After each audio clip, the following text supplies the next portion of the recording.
Hello everyone, welcome to my YouTube channel real science tutorial. तो आज हम लोग पढ़ने वाले हैं मास एंड वेट, यानी कि द्रव्यमान और भार। आज हम लोग जानेंगे कि द्रव्यमान और भार में अंतर क्या है। बहुत लोगों को समझ में नहीं आता कि द्रव्यमान क्या है, भार क्या है। लोगों को लगता है कि दोनों एक ही, लेकिन दोनों में बहुत डिफरेंस है। दोनों में दिल्ली आसमान का फर्क है। जैसे कि लड़का लड़की में दिल्ली आसमान का फर्क है ना, वैसा ही मास एंड वेट में भी बहुत फर्क है। आज हम लोग जानेंगे कि मास क्या है और वेट क्या है। आसान भाषा में समझ लेंगे एकदम, एक वीडियो में पूरा मास और द्रव्यमान का झंझट खत्म। तो आइए हम इस वीडियो को शुरू करते हैं। तो पहले मास को जानेंगे कि मास क्या है। पहले हम बात करेंगे किस पे, मास पे। पहले हम जानेंगे कि मास क्या है। तो आइए हम जानते हैं। कहता है किसी वस्तु में उपस्थित पदार्थ की मात्रा को उसका द्रव्यमान कहते हैं। यानी किसी वस्तु में उपस्थित पदार्थ की मात्रा, जैसे कि हमारे बॉडी में जो है कई प्रकार के अणुओं से मिलकर बना है। हमारा शरीर जो है वो कई प्रकार के अणुओं से मिलकर बना है। जैसे इसमें हमारा हाथ है, हमारा मुंडी है, नाक है, दो आंख है, दिल है, गुर्दा है, मांसपेशियां है, 2 से 6 हड्डियां है और बहुत प्रकार के अणुओं से मिलकर हमारा शरीर क्या हुआ है, बना हुआ है। तो मास उसी को कहते हैं जो हमारे शरीर के अणुओं को बताए, कि हमारे शरीर के अणुओं को कलेक्ट करके बताए कि कितना उसका मास है। जैसे कि ये हमारी मॉलिक्यूल्स को कलेक्ट करता है, हमारे मॉलिक्यूल्स को गिनता है कि हमारे शरीर में कितने मॉलिक्यूल्स हैं। उसी को हम लोग क्या कहते हैं, द्रव्यमान कहते हैं। किसी वस्तु में उपस्थित पदार्थ की मात्रा को उसका द्रव्यमान कहते हैं, यानी कि हमारे शरीर में जितनी पदार्थ की मात्रा उपस्थित है उसी को हम लोग द्रव्यमान कहते हैं। देखिए, इसके पास केवल परिमाण होता है। क्या होता है? केवल परिमाण होता है, इसीलिए यह एक अदिश राशि है। कौन सी राशि है? जिसको हम कहते हैं स्केलर क्वांटिटी। क्या बोलते हैं इसको? स्केलर क्वांटिटी, यानी कि अदिश राशि है। क्या है भाई? अदिश राशि है। अदिश राशि यानी कि दो होते हैं, एक वेक्टर होता है और एक स्केलर होता है। तो स्केलर हम उसको कहते हैं जिसके पास केवल परिमाण हो, दिशा न हो, उसे हम अदिश राशि कहते हैं। और सदिश उसको बोलते हैं जिसके पास दिशा हो, परिमाण हो, साथ साथ सदिश योग का नियम का पालन करे, उसे हम वेक्टर कहते हैं। तो ये तो इसके पास तो केवल परिमाण है, इसलिए हम इसको क्या कहेंगे? इसको हम अदिश राशि कहेंगे। क्या कहेंगे? अदिश राशि। तो और इसका मान जो है नहीं बदलता, इसका मान नहीं बदलता। किसका मान? द्रव्यमान का मान कहीं नहीं बदलता है। हम चांद पर भी चले जाएंगे ना तो हमारा द्रव्यमान उतना ही रहेगा। हाँ, भार में कमी आएगी, आगे समझेंगे भार क्या है, लेकिन द्रव्यमान हमारा नहीं बदलता है। जैसे हम चांद पर भी चले जाएंगे तो भाई हमारे अणु जो है शरीर में तो रहेंगे। हाँ, अगर हम मान के चले कि अपने मुंडी को हटा देते हैं तो हमारा मान क्या हो जाएगा? घट जाएगा। हमारा द्रव्यमान क्या होगा? घट जाएगा। लेकिन अगर शरीर के किसी भी अणु को हम काट कर बाहर नहीं निकालते हैं तो हमारा द्रव्यमान कम नहीं होगा। इसका मान फिक्स होता है। इसका जो होता है द्रव्यमान क्या होता है? फिक्स होता है। और हम लोग इसको केजी में मापते हैं। किसको मापते हैं? केजी में। इसको किससे मापते हैं? केजी में। और ये द्रव्यमान किसी दूसरे चीजों से तुलना करके निकालते हैं। जैसे मान चलिए हमको आलू खरीदना है तो बगल में दूसरा क्या बोलते हैं उसको, भोजपुरी में बटकारा बोलते हैं, तो उसको बगल से 1 केजी 2 केजी चढ़ाना होगा। ये दूसरे चीजों से तुलना करके हम द्रव्यमान को निकालते हैं। दूसरे चीजों से तुलना करके हम किसको निकालते हैं? द्रव्यमान को निकालते हैं। जैसे मान के चलिए कि आलू है। क्या है? आलू है। तो मान के चलिए कि यहाँ पर इसमें हम आलू रखे हैं तो बगल में मापने मेजर करने के लिए कुछ तो रखना पड़ेगा। जैसे मान के चलिए कि 2 केजी रखे तो मान के चलिए इससे तुलना करके तब ना आलू का हम द्रव्यमान पता किए कि आलू कितना केजी है। तो इसका मान फिक्स होता है। हम कहीं भी चले जाए इसका मान नहीं बदलता है। और यह एक अदिश राशि, हमने बताया कि अदिश राशि किसे कहते हैं? जिसके पास केवल परिमाण हो। द्रव्यमान के पास कोई दिशा नहीं होता है। द्रव्यमान के पास कोई दिशा नहीं होता है, इसीलिए हम इसे अदिश राशि कहते हैं। द्रव्यमान को हम केजी में मापते हैं। किस में मापते हैं? केजी में मापते हैं। और इसका मान जो है फिक्स होता है। इसका मान क्या होता है? फिक्स होता है। चांद पर चले जाएं, कहीं भी चले जाए या पृथ्वी के केंद्र पर चले जाए, इसका मान हर जगह समान होता है। हाँ, अगर मान के चलिए कि जैसे 10 को मुड़ी जोड़ दिया जाए, 10 आना रावण बना दिया जाए, तो हमारा द्रव्यमान क्या हो जाएगा, बढ़ जाएगा। लेकिन हाँ, अगर एक हाथ को काट दिया जाए तो द्रव्यमान क्या होगा, घट जाएगा। लेकिन अगर हम ऐसा ही हैं तो हमारे द्रव्यमान में कहीं भी कमी नहीं आएगा। जैसे मान के चलिए कि हम 60 केजी के हैं, तो चंद्रमा पर भी जाएंगे तो हमारा द्रव्यमान भाई 60 केजी रहेगा। द्रव्यमान में कोई चेंजिंग नहीं आएगा, द्रव्यमान में कोई चेंजिंग नहीं आएगा। द्रव्यमान तो सिंपल था, थोड़ा भार में थोड़ा झंझट है, लेकिन उसको भी एकदम आसान भाषा में समझ लेंगे कि द्रव्यमान आखिर होता, सॉरी भार होता क्या है। तो अगर आप द्रव्यमान समझ में आया ना सबको, अब पढ़ते हैं हम वेट। अब क्या पढ़ेंगे, वेट।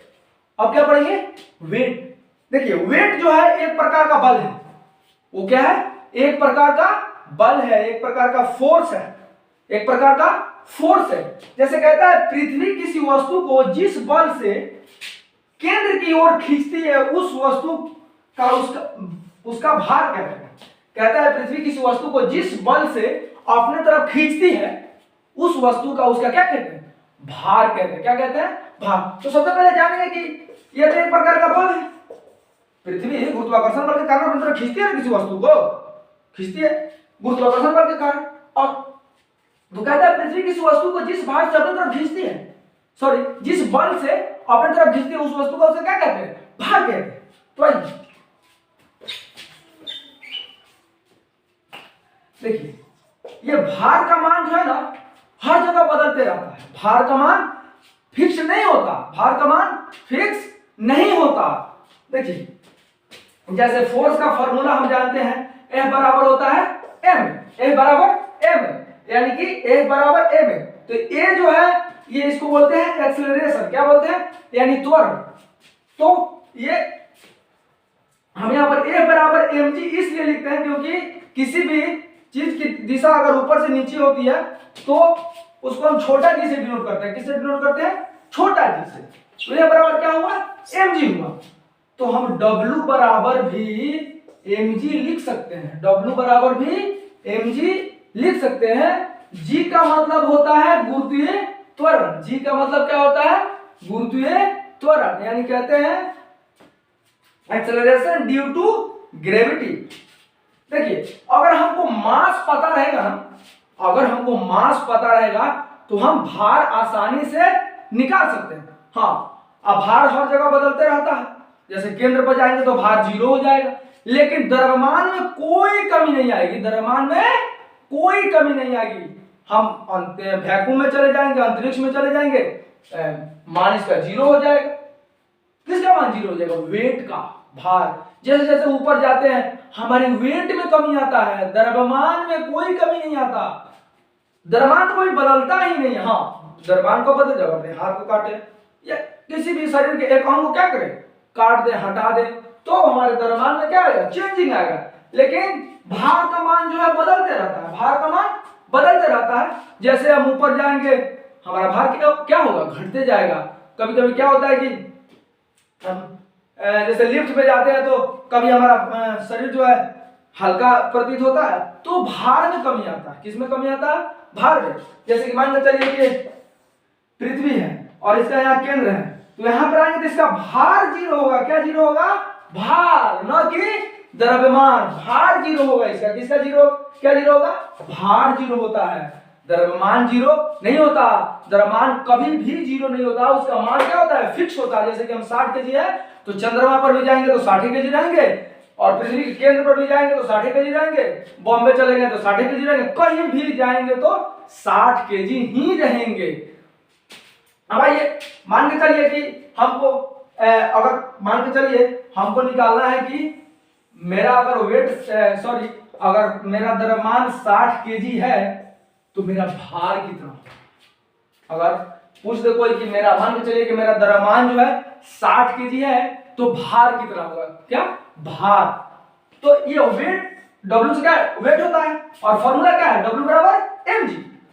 तो हम लिख दिया W, मास कितना है 60 केजी, और गुना g हमने गुरुत्वीय त्वरण निकाल रखा है 9.8। कितना निकाला है, 9.8 भाई। ये गुरुत्वीय त्वरण है। क्या है? गुरुत्वीय त्वरण 9.8। इसको मान के चलिए हम 10 मान लिए। कितना मान लिए? 10। तो ये हो जाएगा 600 न्यूटन। न्यूटन इसलिए लिख रहे हैं क्योंकि वेट भी एक प्रकार का बल है। वेट भी क्या है? बल है। वेट भी क्या है? बल है। तो ये ससुरा मेरा वेट हो गया 600 न्यूटन, लेकिन द्रव्यमान कितना है? 60 केजी।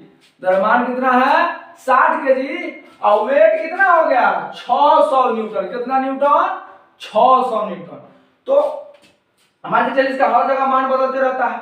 केंद्र पे जाएंगे 0 हो जाएगा, चंद्रमा पे जाएंगे 1/6 हो जाएगा। चंद्रमा पे कितना हो जाएगा?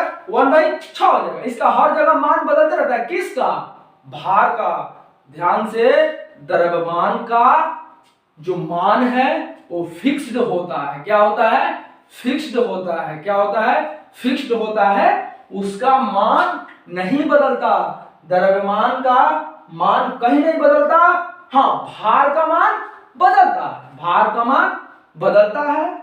हम जैसे जैसे ऊपर जाएंगे भार में कमी आएगी, फिर जैसे जैसे नीचे आएंगे भार बढ़ेगा, फिर केंद्र की तरफ जाएंगे भार घटेगा, फिर केंद्र से ऊपर आएंगे भार बढ़ेगा। आइए अब थोड़ा फिजिक्स से खेलते हैं। अब फिजिक्स से क्या करते हैं? थोड़ा खेलते हैं। साइंस देखिए, साइंस कोई समझना बड़ी बात नहीं है। साइंस बहुत ही आसान है। केवल आप आई कांटेक्ट होकर पढ़ेंगे तो आपको साइंस बहुत बढ़िया। साइंस हमारे आसपास ही रहती है। साइंस साइंस उसी कहते हैं जो क्या हो, हमारे आसपास सब घटनाएं घटती हैं, उसी को साइंस कहते हैं। साइंस कोई बड़ी बात नहीं है।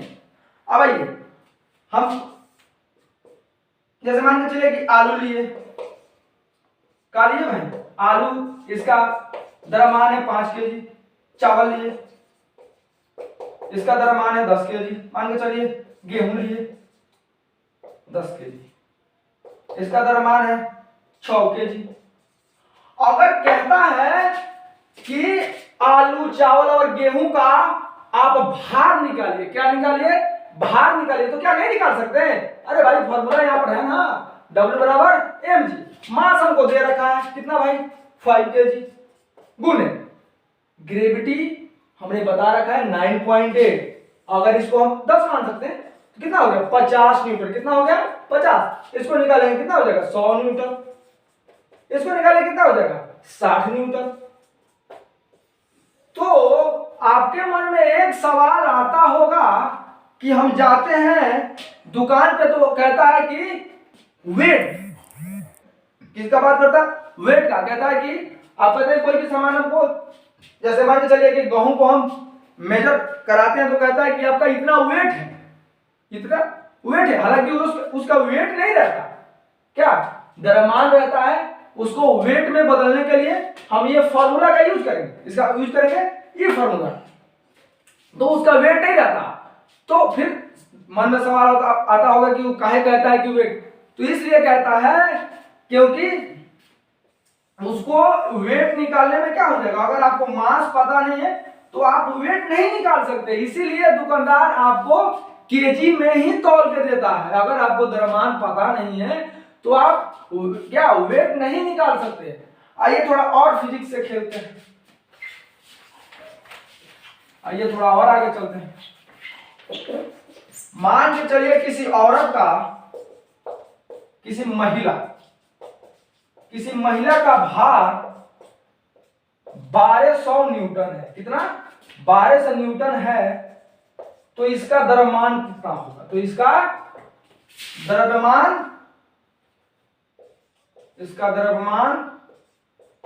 कितना होगा? किसी महिला का भार जो है 1200 न्यूटन है। कितना है? भार 1200 न्यूटन है। तो इसका द्रव्यमान कितना होगा? तो वेट तो दिया है, कितना दिया है? 1200।